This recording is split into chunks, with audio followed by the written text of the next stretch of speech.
त्याला जनता दरबार नाही जनसंवाद असा एक कार्यक्रम मी घेतलेला होता. मी बऱ्याचशा ठिकाणी जातो तसे घेतो, कारण लोकांचे प्रश्न सुटावेत. सगळे अधिकारी तिथं असतात. काही महत्त्वाचे ज्याचे निर्णय घेतल्यानंतर अनेक सोसायटी धारकांना किंवा तिथल्या अनेक नागरिकांना त्यांचं अडचण दूर होण्याच्याकरता मदत होत असते आणि त्याच्यामुळं तिथं सगळे आम्ही एकत्र जमतो आणि त्याच्यातले बरेचसे प्रश्न मार्गी लावतो. परंतु आज तिथं गर्दी जास्त प्रतिसाद लोकांनी दिला आणि मला दुपारी 2 वाजेपर्यंत मी तो इथं वेळ दिलेली होती. त्याच्यामुळे बाकीचे सगळे अर्ज मी त्यांचे स्वीकारलेले आहेत. मी त्याच्यामध्ये माझ्या ऑफिसचे काही अधिकारी आणि आपले जिल्ह्यामध्ये काम करणारे काही म्हणजे अधिकारी असं एकत्र बसून ते बाकीचे सगळे कामं त्या कामाचा निपटारा करण्याचं मी ठरवलेलं आहे. आणि त्याच्यामध्ये अण्णा बनसोडे पण माझ्याबरोबर होते, बाकीचे पण सहकारी माझ्याबरोबर होते आणि तशा पद्धतीनं तो कार्यक्रम आम्ही तिथं पार पाडला. नाही तसं नाही. काय होतं आता काही काही गोष्टी अशा असतात की कधी कधी तो सर्वसामान्य माणूस तिथपर्यंत पोचू शकत नाही आणि मग बऱ्याच लोक असे सांगतो की दादा आम्ही तिथं जायचा प्रयत्न करतो पण आम्हाला तिथं आतमध्ये सोडत नाही वगैरे वगैरे.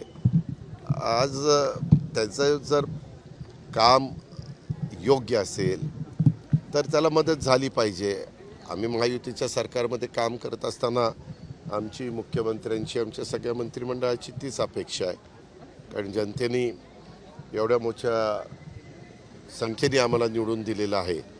त्याच्यावर आम्ही काही नुसतं मिरवण्याच्याकरता त्या पदांवर बसलेलो नाही. प्रश्न सुटावेत आणि कुठं अन्याय कुणावर होत असेल तर त्याची दखल आम्ही घेऊन त्याच्यातून त्याला मदत कशी होईल ते पाहावं म्हणून ते केलं. बाकी खरं तर 79 वर्षाचे आजोबा होते, तुमच्याकडे त्यांनी तक्रार दाखल केली. काही अधिकारी त्यांना उर्मट पद्धतीने बोलले होते, सांगितलं काय तुम्ही त्या अधिकाऱ्यांवर कारवाई हे का काही कुठं अधिकाऱ्यांवर काही बोलायला गेलं की तुम्ही लगेच दाखवतो बघा काय केलं यांनी. पुन्हा एकीकडे दुसरीकडनं म्हणता या 79 वर्षाच्या व्यक्तीशी ते चांगलं बोलले नाही त्यांच्यावर काय कारवाई करणार. जे काही नियम आम्ही ठरवलेले आहेत, नियमावली ठरवलेली आहे, तशा पद्धतीनं त्याच्यातनं नोंद घेऊन आम्ही काय गोष्टी करायच्या ते करू. रामखेडच्या आमसभेमध्ये रोहित पवार यांनीही अधिकाऱ्यांना खूप आक्रमकपणे त्यांच्यावर ओरडलेले आहेत. काय सांगाल एकूण? आता isakal.com आहे देशातील नंबर 1 ची मराठी न्यूज वेबसाईट. प्रत्येक अपडेटसाठी isakal.com ला नक्की भेट द्या.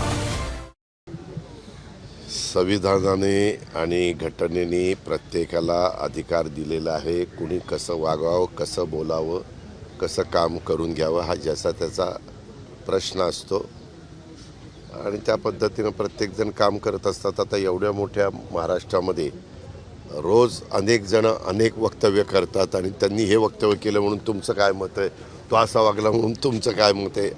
आम्ही आमचं काम करतो. सगळ्यांनी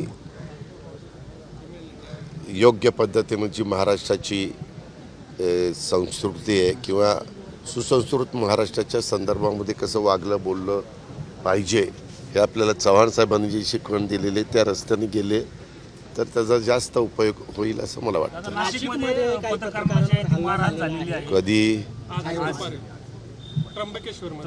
दुपारात मी माहिती घेतो काय होतं. तुम्ही पत्रकार मित्र आता मला मगाशी जरा काम होतं इथं काही कामं चाललेली आहेत त्याच्याबद्दल नागरिकांचं मत वेगळं होतं, अधिकाऱ्यांचं वेगळं होतं. म्हटलं समक्ष जाऊनच बघावं म्हणून मी तिथनं निघालो.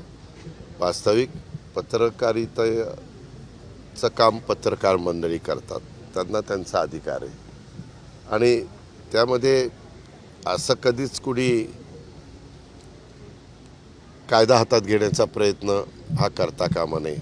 नक्की काय झालं, संदीप कर्णिक तिथं CP आहेत आणि बाकीचे पण SP आहेत. आता कुणाच्या हद्दीत झालं ते मी लगेचच गाडीत बसल्यानंतर पाहतो, विचारतो आणि ज्याची कोणाची चूक असेल त्याच्यावर कारवाई करण्याच्या सूचना मी देतो. परिवार मिलन आपण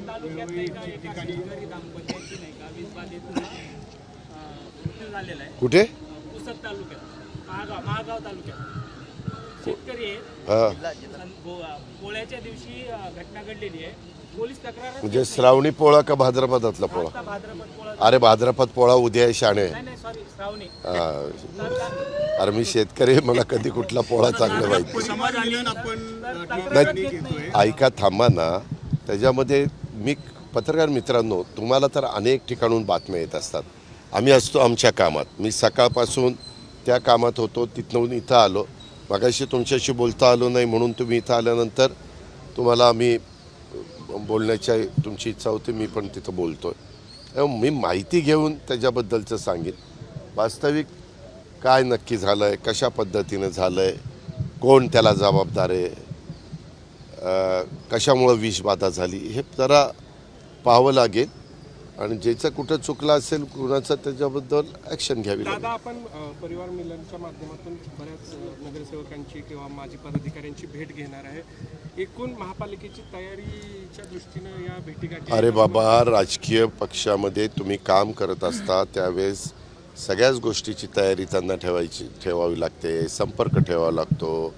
लोकांच्या अडीअडचणी समजून घ्याव्या लागतात. मी तर अनेक वर्ष ह्या शहराचं नेतृत्व केलेलं आपण सगळ्यांनी पाहिलेलं आहे. इथल्या नागरिकांनी अनेक निवडणुकांमध्ये मला 25 वर्ष मनापासून पूर्ण पाठिंबा दिलेला होता, हेही आपण पाहिलेलं आहे. 2017चा अपवाद वगळता. आणि त्याच्यामुळं ह्या शहराच्या सर्वांगीण विकासामध्ये माझ्या परीनं मी काय काम केलेलं आहे हे अनेकांना माहिती आहे.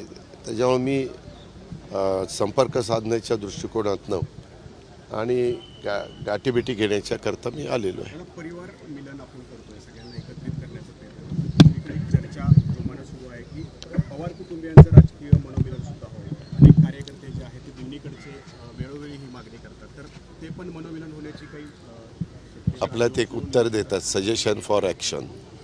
दादा, नाभिक आणि धोबी समाजाला जे आहे ती SC मधून आरक्षण मिळव अशी मागणी कशामध्ये लक्ष्मण हाकेकडून कशामध्ये नाभिक समाजाला धोबी समाजाला SC मधून. तुम्हाला एक सांगू का पत्रकार मित्रांनो, मी आपल्याला अतिशय स्पष्टपणे सांगतो, SC आणि ST मध्ये समावेश करण्याचा अधिकार हा पूर्ण केंद्राचा आहे, पूर्णपणे केंद्राचा आहे.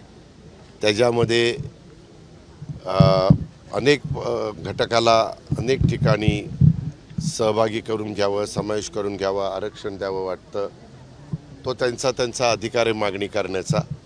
कायद्याच्या नियमाच्या चौकटीमध्ये बसून इतरांच्यावर पण अन्याय होणार नाही ह्याबद्दलची काळजी घेऊन सरकारमधले सहकारी तशा पद्धतीचा निर्णय घेत असतात.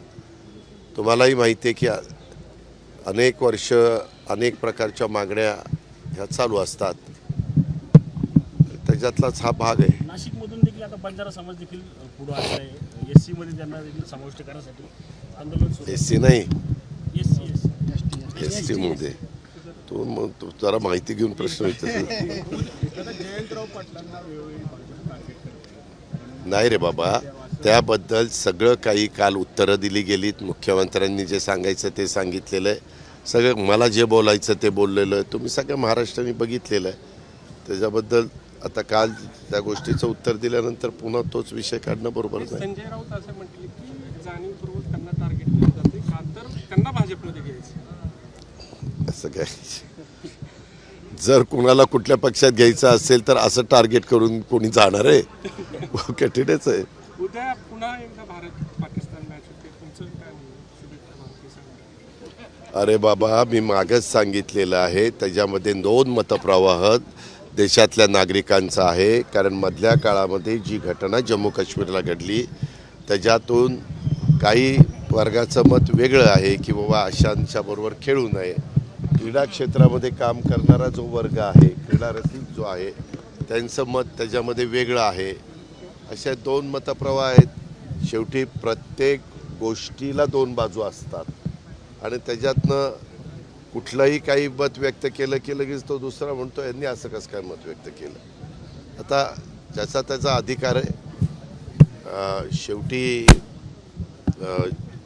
जी काही घटना जम्मू काश्मीरमध्ये घडलेली आहे आणि ज्या लोकांना त्याच्यामध्ये स्वतःचा जीव निष्पाप लोकांना कारण नसताना त्याच्यामध्ये गमवावं लागलेलं आहे, त्याचं दुःख सगळ्या भारतीयांनाच आहेत आणि म्हणूनच त्याचा बदला आपण त्या ठिकाणी घेतला. म्हणजे केंद्र सरकारने त्याच्यामध्ये पंतप्रधानांनी पुढाकार घेऊन त्या सगळ्या गोष्टी झाल्या.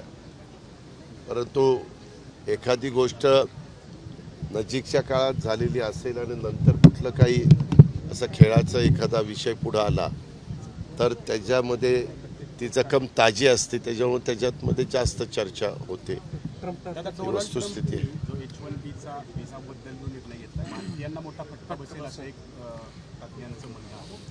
हो का, डोनाल्ड ट्रम्प हा अमेरिकेचा राष्ट्राध्यक्ष आहे. त्यांनी काय निर्णय घ्यायचा काय नाही घ्यायचा हा त्यांचा अधिकार आहे. तो त्यांना तिथल्या जनतेने निवडून देऊन दिलेला आहे. परंतु त्यांनी कुठलेही निर्णय घेतले तर त्याचे पडसाद हे जगाच्या मध्ये अनेक देशांच्यावर होतात, आयात निर्यातीच्या बाबतीमध्ये. आणि त्याच्यामुळं ते मधीच निर्णय घेतात, कधी फोन करून आपल्या पंतप्रधानांना शुभेच्छाही देतात, पुन्हा म्हणतात पण बाबा माझं आणि त्यांचे चांगले संबंध आहेत. माझ्या माहितीप्रमाणे आता पियुष गोयल पण काही कामाच्या निमित्तानं तिकडं चाललेले आहेत. शेवटी जसं आपण म्हणतो आपल्या भागामध्ये काम करत असताना एक जातीय सलोखा राहावा, सगळ्यांनी जाती धर्माच्या लोकांनी गुण्यागोविंदाने राहावं, तसं जगाचा विचार करत असताना पण जगामध्ये एक चांगलं वातावरण राहावं, पीसफुल वातावरण राहावं अशी साधारण बहुतेकांची अपेक्षा असते. राहुल गांधी आता हायड्रोजन बॉम्ब टाकण्याच्या तयारीत आहेत. मतचोरीचा निर्णय हो का, आता निवडणुका कधी झाल्या मी काल सांगितलं बाबांनो, निवडणुका ते जिंकले, काही राज्य त्यांनी जिंकली ना, म्हणजे तेलंगणा, कर्नाटका अशी काही राज्य. तर ममता बॅनर्जींनी पश्चिम बंगाल जिंकलं, मला वाटतं हिमाचल प्रदेश काँग्रेसने जिंकलं. तर मग तेव्हा चोरी नाही होत, त्यावेळेस सगळे EVMs वगैरे सगळं चांगलं असतं. हारले की वर्षांनी त्यांना कळतं चोरी झाली चोरी झाली चोरी झाली. ज्यावेळेस होतं, तुम्हालाही सगळ्यांना पत्रकार मित्रांनो माहिती आहे, यादी प्रसिद्ध होती, त्यावेळेस तिथल्या बूथच्या सहकाऱ्यांनी, बूथ कमिटीनं, काही जण पन्ना हे कमिटी करतात, अशांनी सगळ्यांनी ते बघितलं पाहिजे.